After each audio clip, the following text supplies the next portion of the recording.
Hello everyone, this is just a quick video on how to get better at 5x5, and this video is specifically for reduction users. The next video will be for Yao users, so those two videos will give you a little bit of in-depth of how to get better in each method.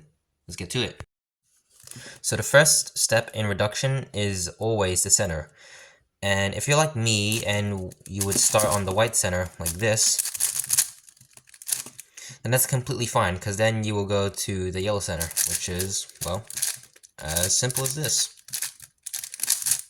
But not every solve will require you to use the white and yellow center, which is why it's important to be color neutral on your centers.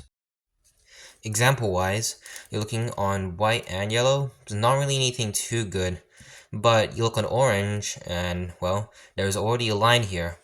And on 5x5 centers, lines are always the best thing to find, or little blocks that can join to make the center a lot faster. So being color neutral on centers is always a good idea, since if you can't find any good things on white or yellow, you may as well just try the other colors. Some cases you may get when doing your last four centers is something like this. When you have the last piece over here and the other one on like the other side of the cube, so instead of putting it down and inserting it, you can instead just cancel into it by doing an R2 and inserting it in. And then you can just continue. And I also forgot to mention commutators. So on big cubes, commutators are just a quick way to swap around the center pieces. So this commutator, you have to align these pieces right and do this. So first you push it into one layer, then you make it to one side and do it like that. Then you just gotta reverse the moves and you're done. And once you're finished doing all of your centers, now it gets to edge pairing.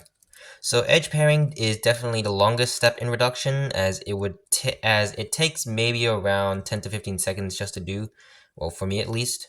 So what I find really helpful during reduction stage is finishing all of my edges and putting them into one layer so I don't have to keep flipping back and forth.